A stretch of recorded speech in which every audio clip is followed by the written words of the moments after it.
Sometimes it's not the big dramatic decision. It's a whisper, a nudge, or a quiet discomfort that says something needs to shift. That's what this episode is about. And I'm not alone here today. I've got someone here with me in the middle of a bold shift of his own, a coach, trainer, bartender, and someone who is about to uproot his life to chase something deeper. Today, I am joined with Jacob Galgay. How's it going? What's up, buddy? We've known each other for through Best Fitness, and someone who's done hard things more than once. He is stepping away from what's comfortable to chase something bigger. He's going on from an in-person trainer and a bartender to an online coach, and now about to pack up to head to Austin, Texas. Yes, sir. I'm excited. Wow, Super excited. So, welcome to the show. Thank you. Why are you going to Texas? Let's start off with that. Sure. Trying to, uproot and plant it somewhere else to see how it grows, right? So I've been a bartender for 10 years. I've been with the same company for 6 years, and it's a big comfort for me. Mm-hmm. It's easy. It's natural.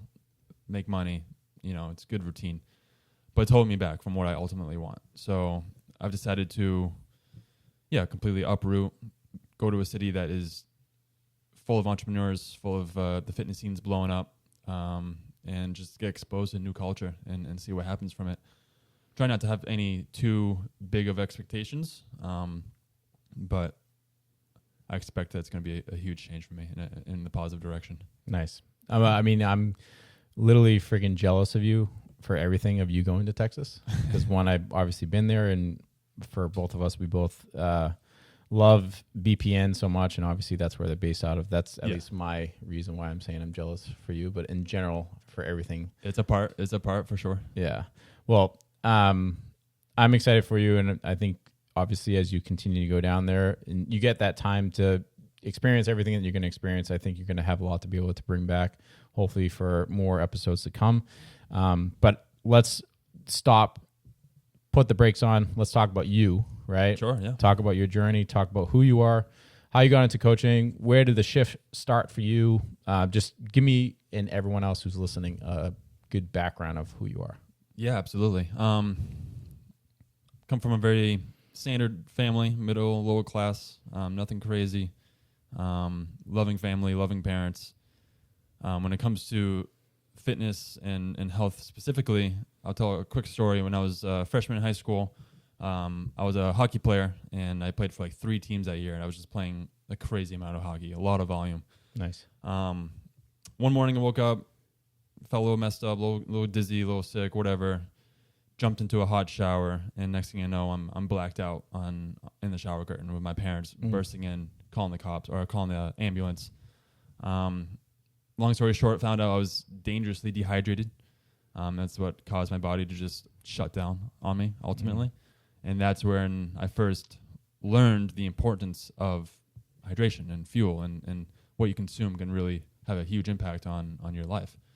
And so with that, I became a student athletic trainer my senior year, and that's when I really dialed in. I worked with a great athletic trainer, very smart guy, and he showed me how you can just know the body inside and out, and that fascinated me. I thought it was super cool to have a young athlete come up to him and say, hey, this part of my body is hurting or is in pain. What should I do to fix it? And bing, bang, boom, a couple stretches, a couple exercises, and then they're off and going again. So I just thought it was so cool to know the body inside and out, and knowing that A, hydration, food has an impact, but B, taking care of yourself through movement can also be very healing and impactful to your life. So nice. That's what drove me to go to college. Got a degree in health sciences and a minor in nutrition. And it's always been an interest to me to know, the things that we consume and the way we move our body has a huge impact on our day-to-day life. So yeah. And I don't come from that background at all. My parents, I don't come from the healthiest of families. Sodas and TV dinners and fast food was the norm growing up, and I don't fault my parents for that. I think that's the norm for a lot of kids in the early 2000s. Oh yeah, you didn't know any better. Same thing. So I'm just, everything I've learned through my own and self-taught, and just, keep trying new things, seeing what sticks, seeing what works, what feels good for me, what doesn't feel good for me. And yeah, just continuing to learn. Nice. And when were you, how old were you when you had that experience? When I passed out, I was 14. 14. 14 years old. I feel like 14 is a hard age because you don't, like, you're going through a lot and your expectations are not versus what is actual reality. Like, you have the expectation of being able to move your body more, to do so many physical activities, and you don't know any knowledge of who you are and like how to actually operate and run your body the correct way. Cause you're 14 years old. You're only probably eating Skittles and you're eating like whatever kind of food, fast food, drinking soda, whatever. Yeah. So like, now it's like a little kid mind in a grown adult body. Yeah. Because I was 6 feet at 14, so I was already at giant. puberty. I was a big boy at 14. Did you have the mustache? I wish I would have had all the ladies. No, I'm just kidding. Yeah, that's so funny. Yeah. I mean, I think for that in the same way for me, same situation in a way where just not the me passing out, but same thing as me figuring out and realizing of inner aspects and dialogue that I had towards myself that made me realize that there can be a shift and there can be something that moves me in a better direction, knowing what can work from the inside, and taking any opportunity to change my nutrition, change my my physical aspect, and start moving my body.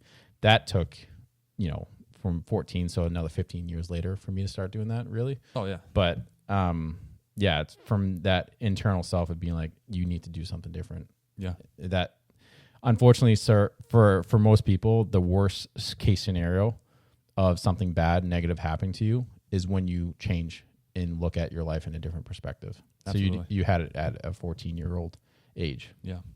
Yeah, so you're a bartender now. Where were you working at or still working at? I work at Karma Asian Fusion. The best, dude. Here in Greater Boston. It's the best. It's the best Chinese and sushi that you can get around here. Yeah, Might be a little biased, but it's legit. I think it's true. It's so good. I will pay money every time that Maria and I will go there just to indulge. Yeah, and you can't hold back when you go there. No, and as I said to you, is the freaking Kobe roll, where it's just But regardless, that's my own thing. So you were at Best Fitness. You left. You started pursuing online coaching. Yeah. And then, are you still online coaching now, or where are you at with that? Yeah. So I mean, the end goal is the bartending was a good gig for me, but I'm trying to find my way out and pursue a career in fitness. The personal training thing was fun. It was good. Just the pay wasn't great, so I wasn't able to fully make that transition out of bartending. Then I pursued the online thing because you're told the promises of being able to work wherever you want. $10,000. $10,000 a month. You can travel the world while you work. All the things, the dream. And there's people out there doing it, and I give them kudos for it. But, of course. I didn't realize that I would have to then become a content creator. Yeah. That's the part they don't tell you about. And I'm not a big Instagram guy. I like to be private in my life. So that was the biggest barrier for me, and still is. Yeah. I can talk about coaching and health all day long with anyone, but it's a whole different animal when you're on the social media world. Yeah, absolutely. But I mean, yeah. So you definitely something I'm still pursuing, just trying to rebrand, trying to figure out, where I went wrong and learn from it. And hopefully Austin will expose me to a lot of new people, new ideas. So that's a big reason why I'm going down there. Well, I was going to jump into that next. So what are you hoping to gain? Obviously, career-wise, in-person training. You're going to, I'm assuming, be a coach down there and train some clients, go to a gym. Like, what are you trying to learn career-wise, but personally from this next chapter? Because this is a big freaking chapter. Huge. Like, uprooting. Huge. Fresh sheet of paper, start a new chapter. Possibly try to reinvent myself a little bit. I don't want it to be a lateral shift. I definitely don't want to be a full-time bartender. I want to find as many coaching jobs, as many training jobs as I can possibly find, whomever's willing to hire.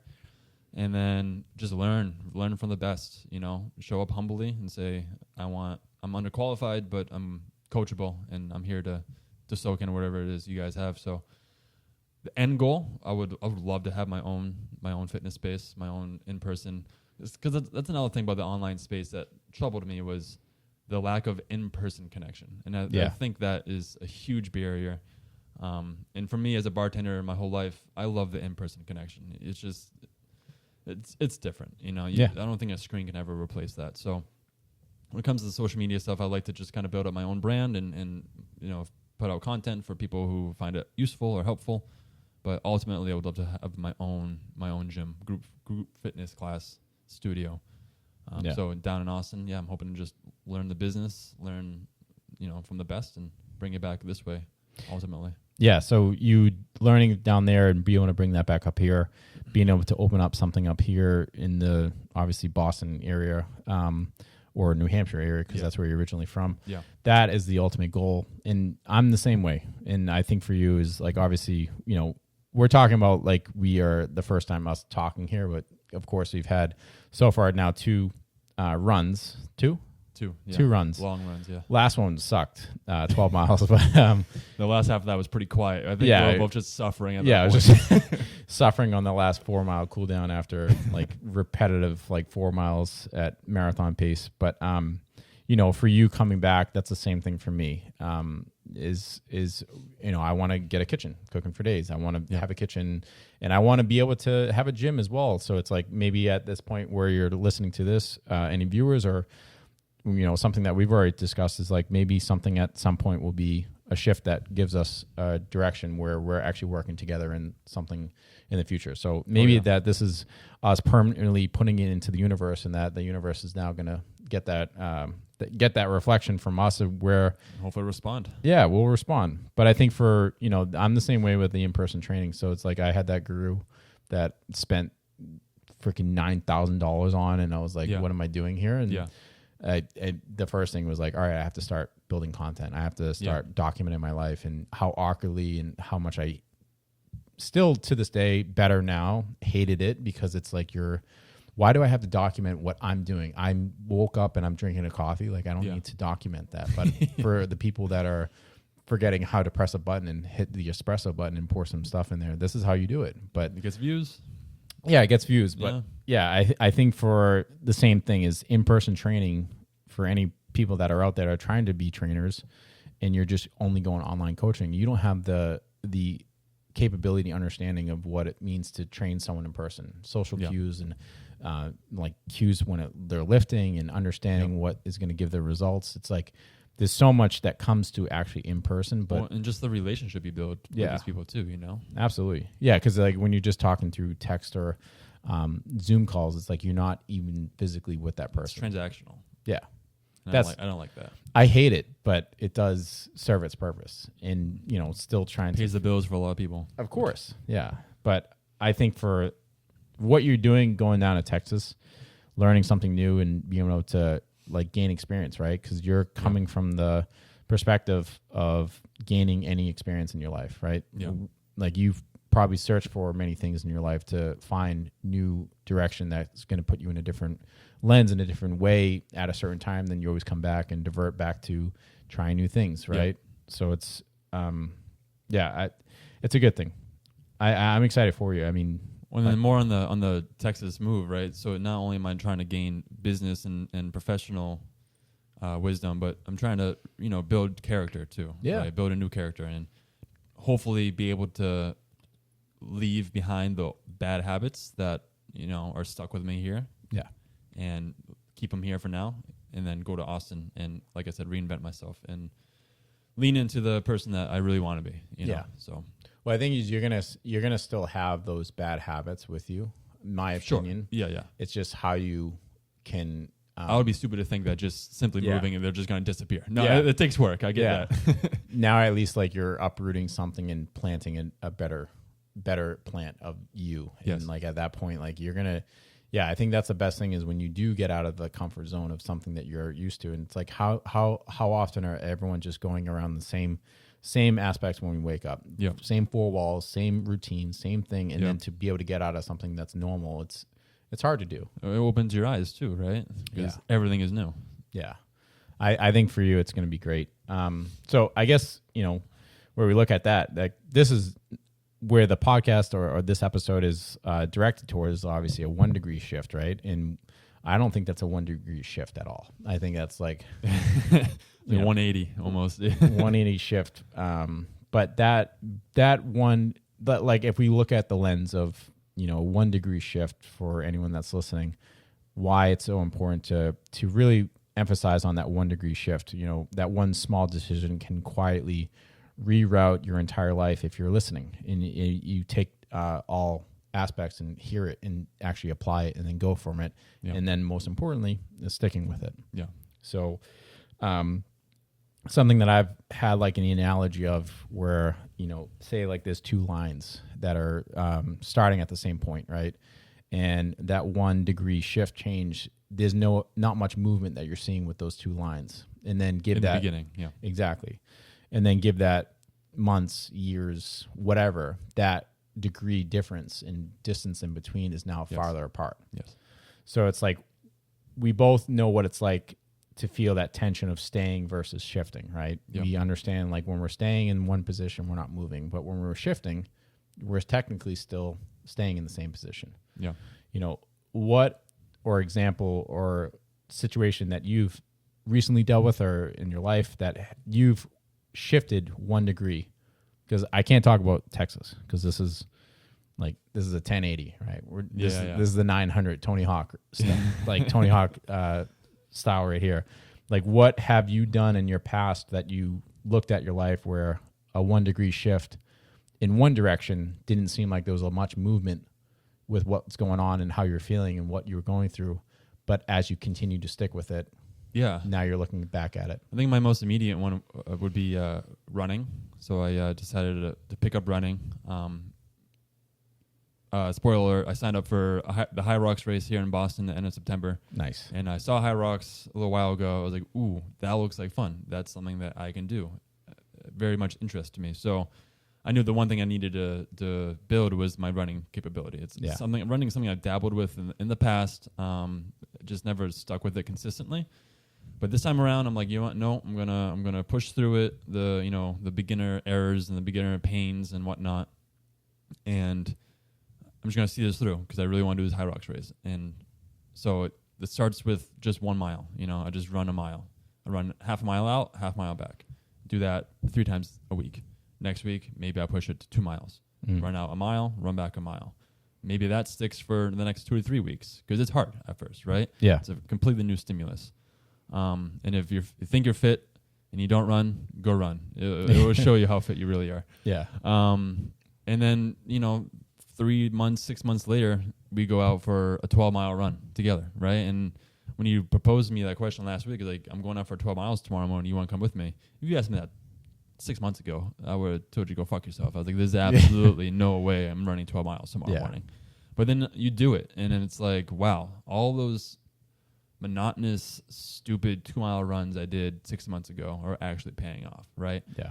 And in the moment, and you're running, and it hurts, and you think you're not getting anything out of it, next thing you know, you got something out of it. So that's my most immediate example I can give. And now I'm starting to love it, and starting to enjoy it. It's good weather out, get the sunshine on your eyes first thing in the morning, break a good sweat, and you feel like you can conquer anything the rest of your day.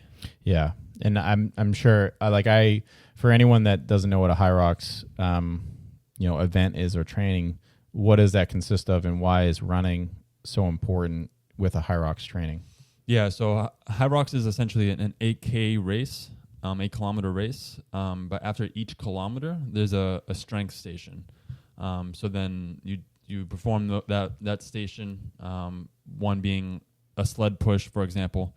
You push the sled 40 meters, and then you go back out for another kilometer run. So what makes it challenging is it's not just like a marathon where you're just in a steady state. You just find your groove and cruise.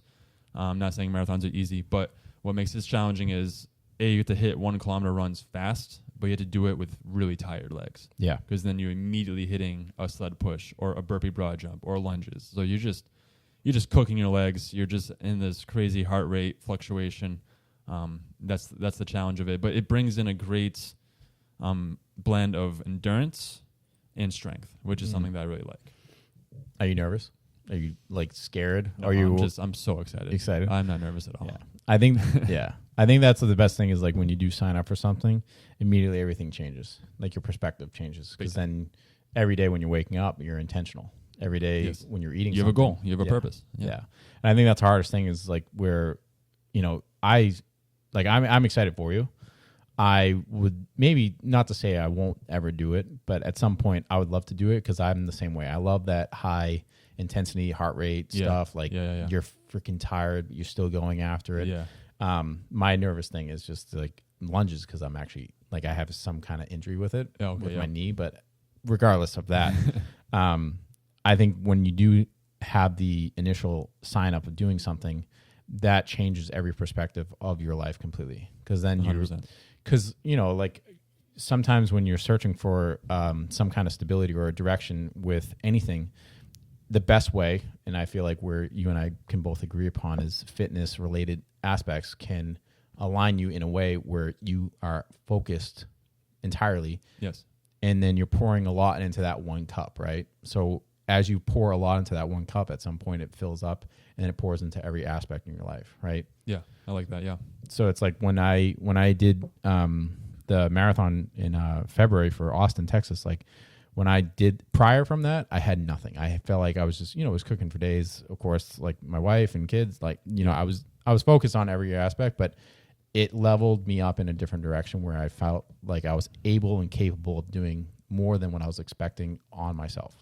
And then everything else around me was like, this is an opportunity to make every aspect in my life better.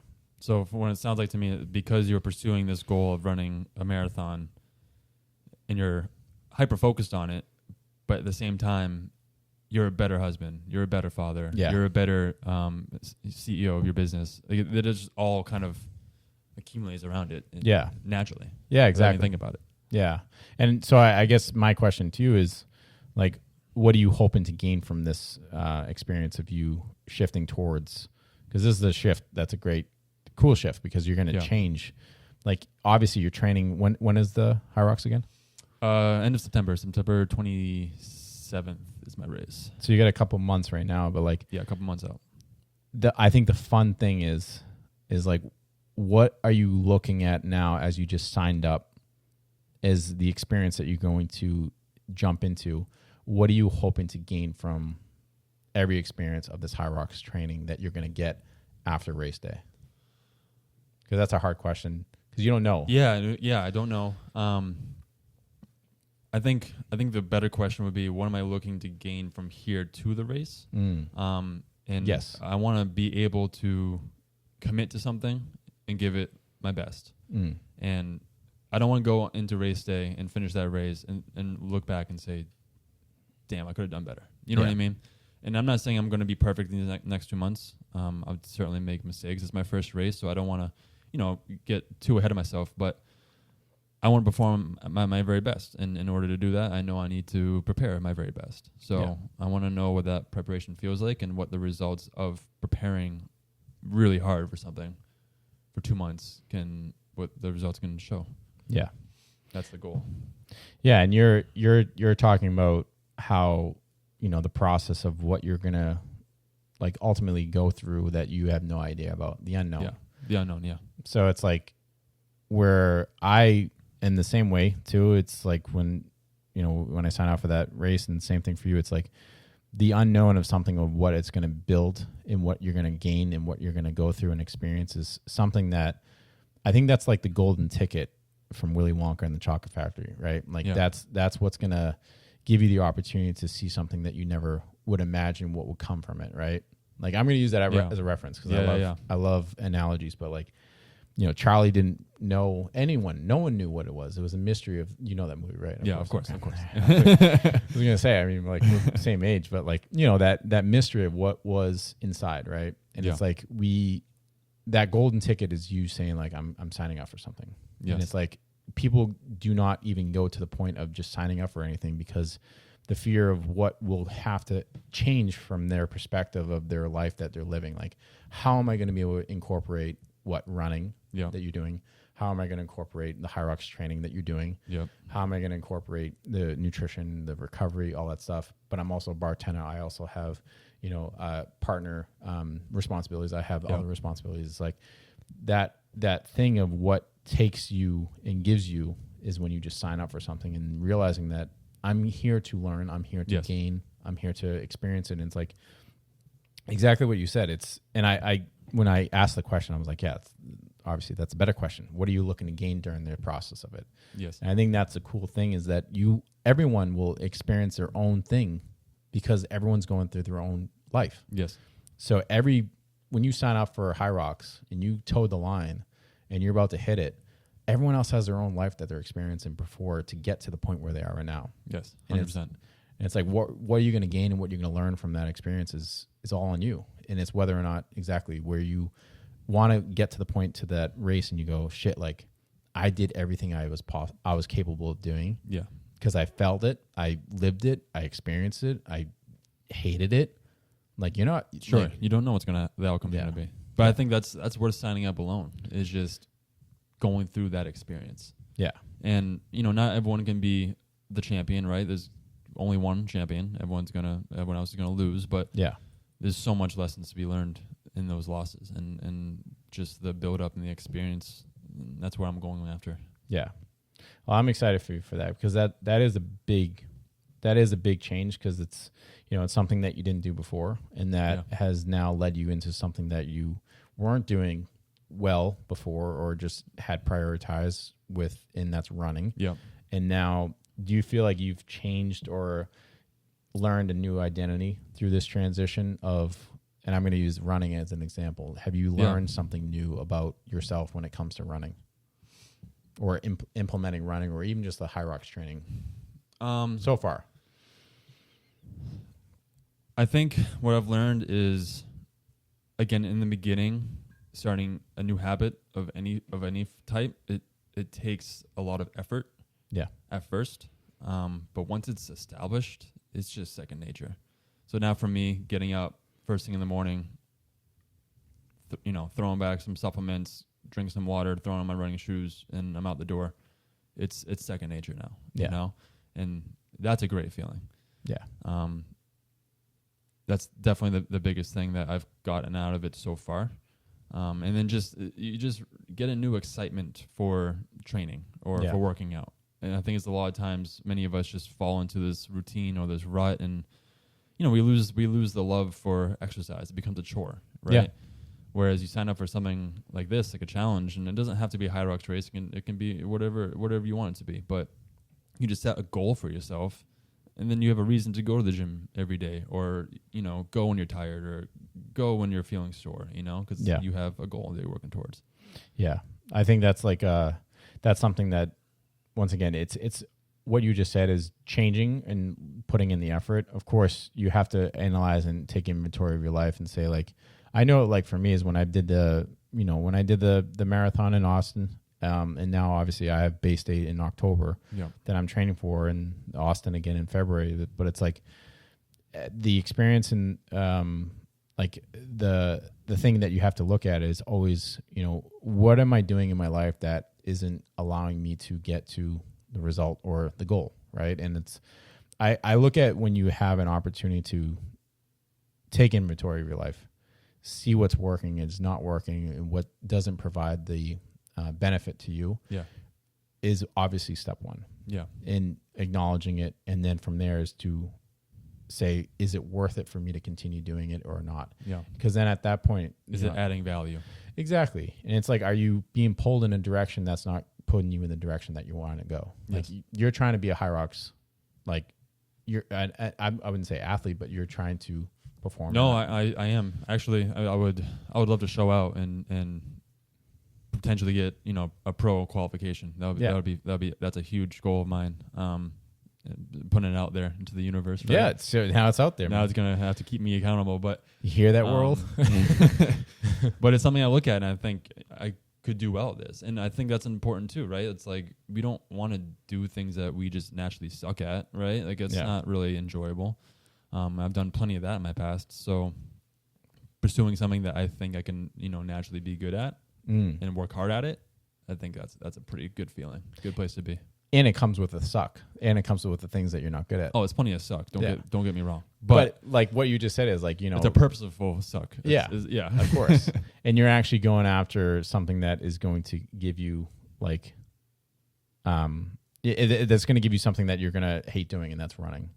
Yeah. So like obviously, you you signing up for something that you were excited about, that you felt that you were going to be great at, and you felt like you're going to be able to do, turned into something that you're going to be having to shift into direction of not knowing or wanting to do as much as you had to do. Like when you did the HYROX training, you're like, all right, I'm going to be able to lift. I'm going to be able to hit all these things. Yeah. But I have to run.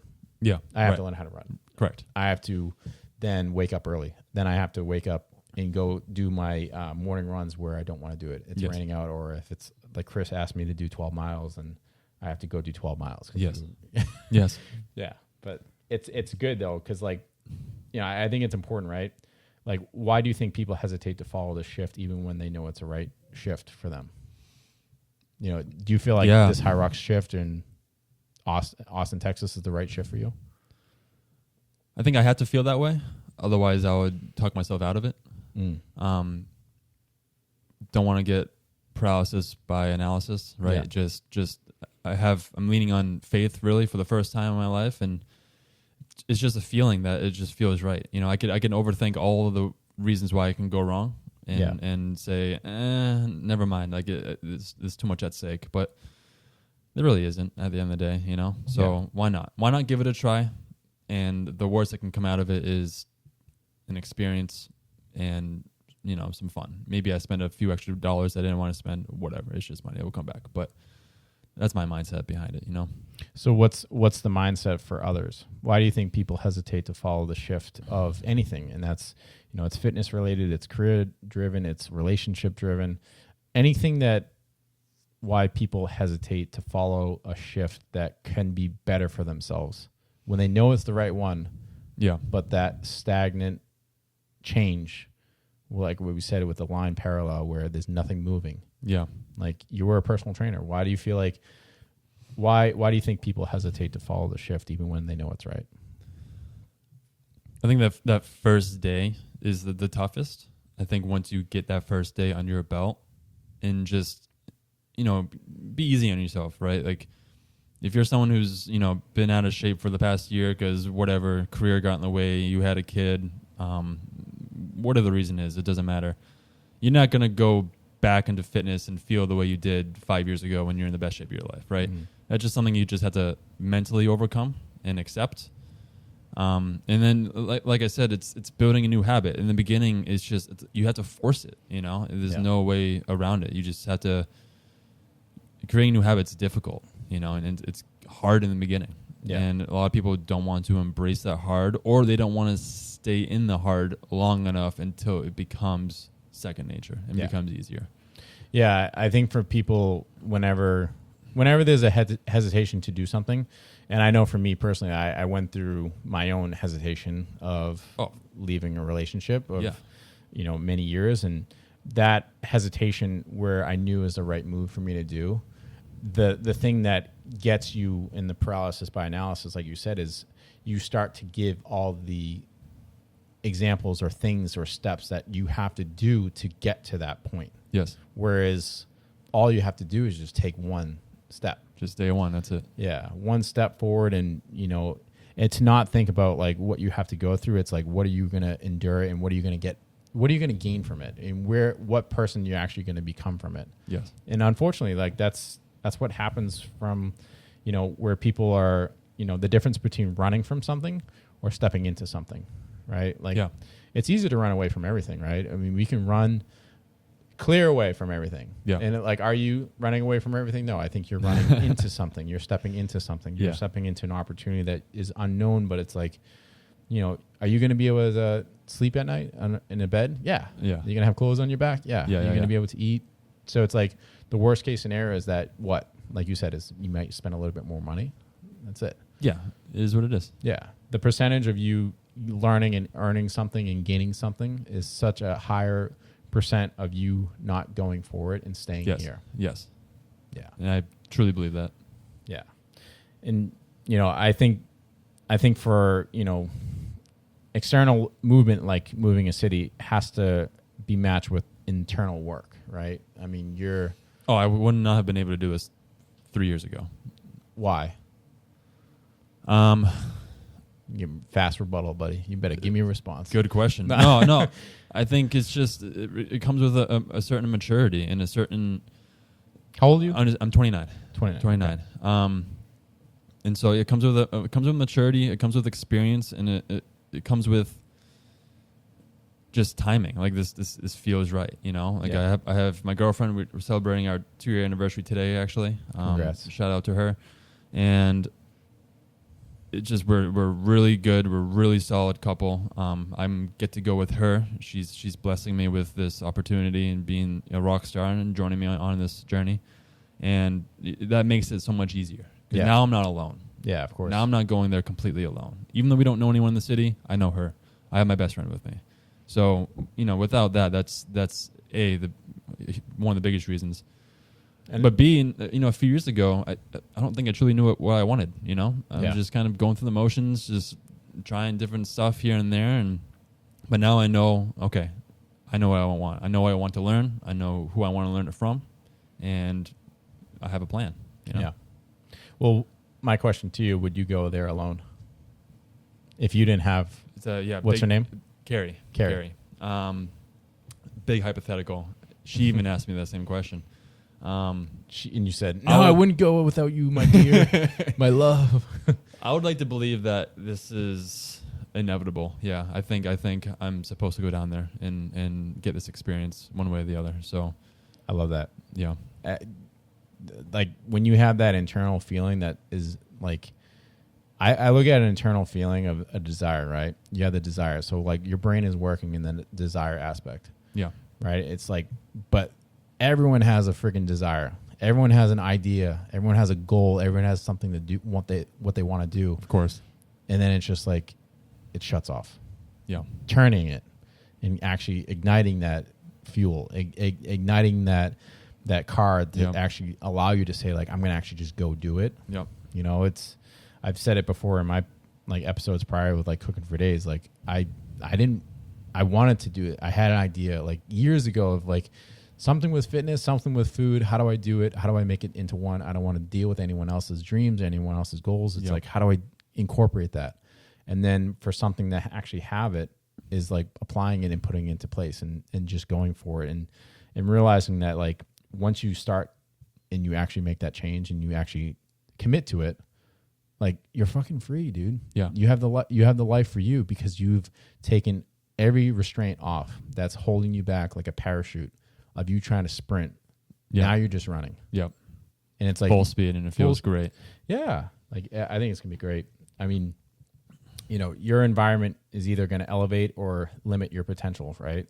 So how do we look at our life now and how can you look at other people, you know, other people's environments, either elevating them or limiting them to their potential? So what we were talking about and what I want to ask you about, how do you feel that others' environment either elevates or limit their potentials, and talking more to people that are listening? How do you feel like what situation or what environments that people are living through and going through either elevate or limit their potential? No, it's doing one or the other, and it's the environment is huge. The culture that you're in, you know, are there priorities in line with your priorities, beliefs, and all the things. And I feel like we all kind of internally know this. It's just, what are you prepared to do about it, right? Like, are you willing to actually change your environment because you know the one that you're currently in is limiting you? That's a tough part, you know. And some people are, you know, they're stuck, and I get that, and that's okay. But if you see a way out, I think it's imperative that you see your way out, you know. Yeah.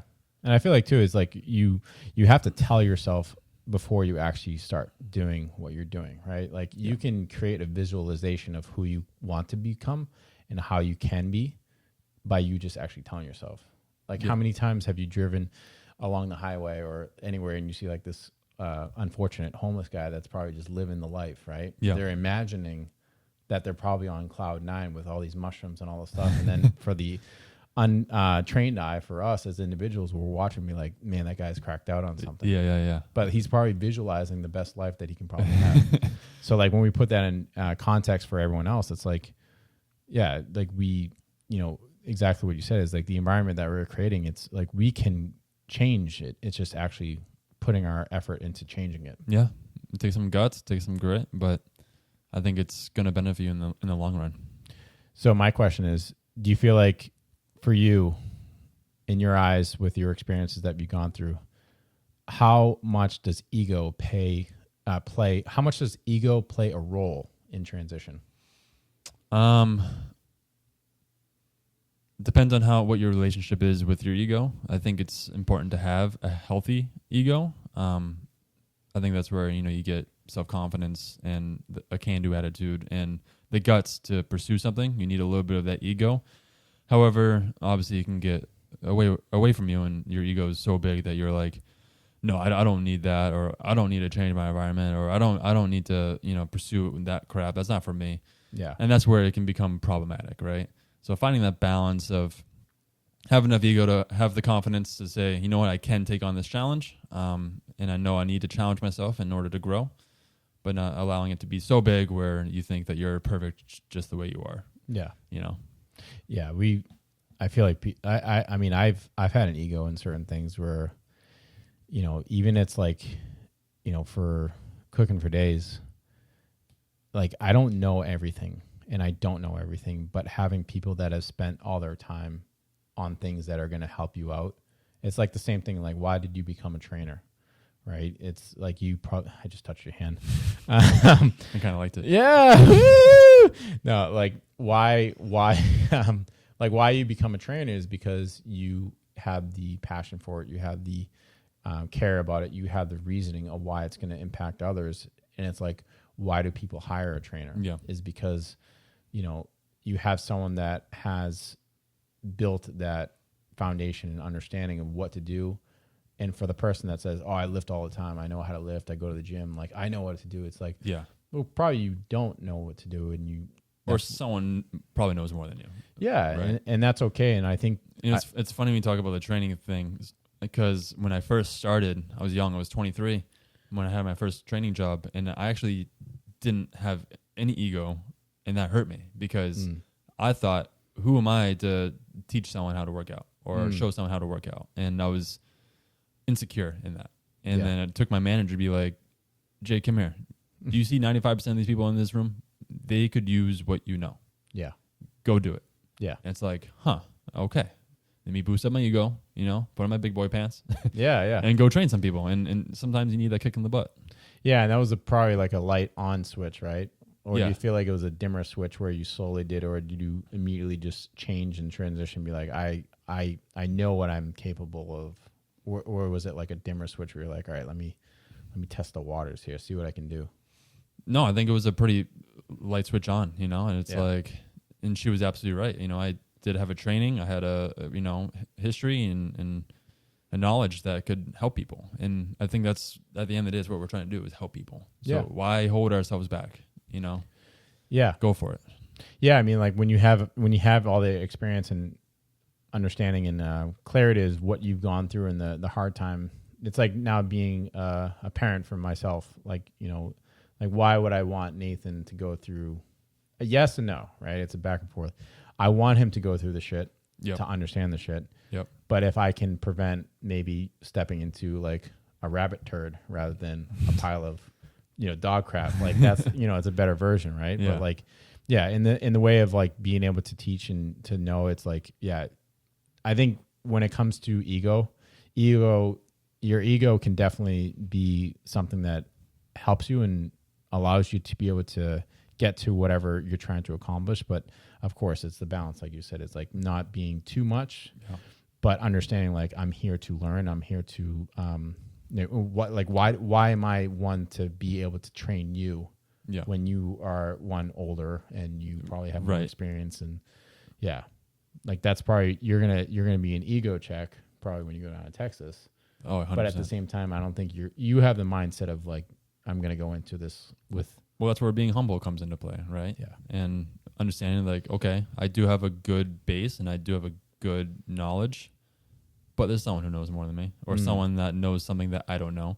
I mean, hell, if Tom Brady had a quarterback coach at the age of 43 when he's already got 7 Super Bowl rings, we could all use a coach. Yeah, we could all use a different That's insight, true. So that's the way I look at it. Do you feel like is it career wise or is it something personal wise that you've learned how to understand your ego and learn how to be humble? I'd say more so humble. Have you learned to be humble through any life experience that you can pinpoint on where, because that's a characteristics. I mean, characteristics are not something that you can't be taught it later on, and you have to learn it. Yeah. So like, and you have to experience it. Have you learned or done something in your life where you've been familiar with how to be humble? I think the quick answer is if you're an athlete, you know that you get humbled really quick when you're growing up. I was a hockey player my whole life, and inevitably you're going to come across some badass dude who's just going to put you in your place, right? Yeah. That's going to humble you really quick. But as a more of an adult answer, working for Karma, working for under the owner of Karma, he has shown me what being humble truly looks like. This man he's very successful, multimillionaire. He's built everything himself from the ground up, the entire business, the entire community, everything is all him. Yeah, he still comes in every day and works his ass off. Yeah. And whenever you try to praise him for his success, he says, no, like, don't do that. It's all about the team. It's all about my employees. He still comes in and he still experiments with different sushi dishes. He still goes behind the line and works with the chefs when they're falling behind. Like, all that I've witnessed, firsthand. And that's what humble looks like to me. And I love that. And, he's a very admired man, and that's someone that I look up to. So going to take on that lesson moving forward. Yeah. Yeah. I mean, I think that's a good way in perspective to look at it. I like when same thing is when you see leaders or people that are, that you can envy from, and then you can learn from and take something with that and be able to apply it for you, right? Like you're okay with going in the shitty end. You're okay with going in the dirty areas, and also too is you are okay with understanding that you were at that point at some point. Yes. Right. And when we wrap it back into like fitness and, then you're going to be able to wrap it back into HYROX. Yep. And like, I know for me, it's like marathon training. It's like when you get to a certain point and you realize what it took to you to get to where you are, that was, hard and difficult. Now, whenever you see someone and you meet someone and you have a conversation when they're going through something, at that point, you are showing that same side of you that you once was. Relatable. Yeah. And I think that's the very impactful and important thing, I think, in anything in life. And that's where it's like being humble and understanding that, like, you don't learn that. I think, in my perspective, you don't learn that way until you shift into different directions and you give yourself the opportunity to like try new things, and be in different environments that are, like the power of your environment. It's where alignment comes from action. Like, you're not just talking about, you're moving towards, and your whole life is moving towards it. Yes. And you're creating any opportunity and things that are going to come your way. And that's literally what you're doing. You're doing it in... I'm doing it in a grand scale, but it can be in small scales too, right? Yeah. Your environment could be just signing up for a yoga studio, or to a boxing studio, or to a whatever, Pilates, and just trying different stuff to see if that small environment in your life fits for you. Yeah. Try them all. Why not? You won't know till you know. Well, I want to ask you this question, and this will kind of be like the wrap up question, I guess, like a shared takeaway, and this is more for you. And then, I can give you mine as well, but like, what's the 1 degree shift that you're making right now? And let's just say it this week. Might not be big, but it's huge for where you're going. What's 1 degree shift for this week right now? It's a good question. After we celebrate our anniversary tonight, I already made that clear, and we like to celebrate when we're we like to go hard. You already told me. Yeah. Give me a hefty bill. We'll have fun tonight, but after tonight, truthfully, it's my goal to put down the booze. Without getting too deep on it, it's something that's been a struggle of mine over the years. Nothing crazy. I wouldn't call myself an addict, but it's just I have a poor relationship with it. So it's my goal because I know that 100% limits your physical ability. So if I'm training for HYROX and I want to take it super serious for the next 2 months, I gotta put down the booze for this week. That's a big one. It's a huge one. So easier said than done, but that's Yeah. that's the shift. That's the goal. yeah, but like, you're outweighing the options, right? You're Yes. you're figuring out what's going to give you more in the area or the weight of distribution where it's going to be beneficial for you. Like if I want to finish that race, HYROX race, and look back, I don't want to regret that beer I had. Because what did that beer actually serve me in that moment? Maybe 10, 15 minutes of pleasure, Yeah. just to ruin something that could have been even more of a climax. Yeah. So that's the way I'm going to look at it these next couple months. Yeah, that's hard, man. I mean, I think eliminating booze is like, I'm a bartender, for crying out loud. yeah, I mean, yeah. like it's in my face all day, every day. Yeah. But it's like the same thing. It's you creating something that is close to you and you realizing that it's going to be hard. Yeah. And every day that you're still being a bartender, Yep. you're going to be thinking like, oh, it's not that far away from me. Like I'm Yep. literally serving it to people, Yeah. but yet I'm not drinking it anymore. And I'm seeing the pleasure they're getting out of it. Yeah. And then the joy, the cheer, the connections they're making over a cocktail with their friends. And so, yeah, it's going to be, it would be a tough challenge, but Yeah.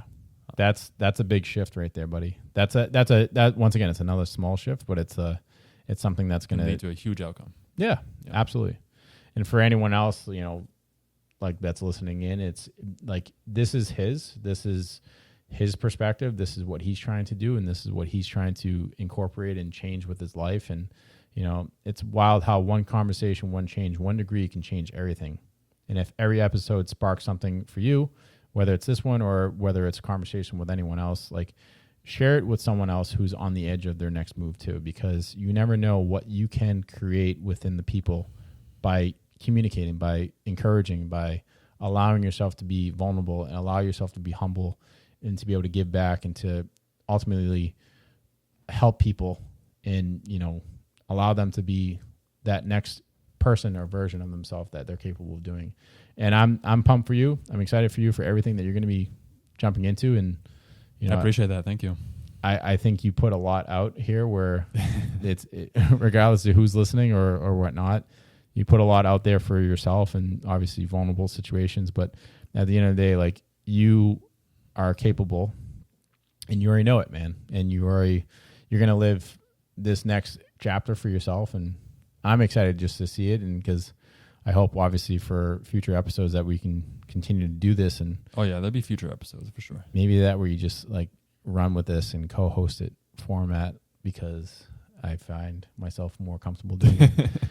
Not for the fact that your leg is almost touching mine and we did touch each other's hands, but yeah. So yeah, well, thank you so much, Jake. It was a pleasure. Yeah, and Had fun. Yeah, good luck with everything and HYROX training. And are we running tomorrow or no? No. We're celebrating tonight. Remember, Tonight's the last night. Yeah, well, enjoy no yourself. 12 miles to miles. Sorry, Chris. Sorry. Yeah, that's right. I'm gonna do something else. I'll run. I won't drink tonight, but I'll still run. But thank you so much for tuning in, and we'll see you back next week. Thanks, Jake. Thank you.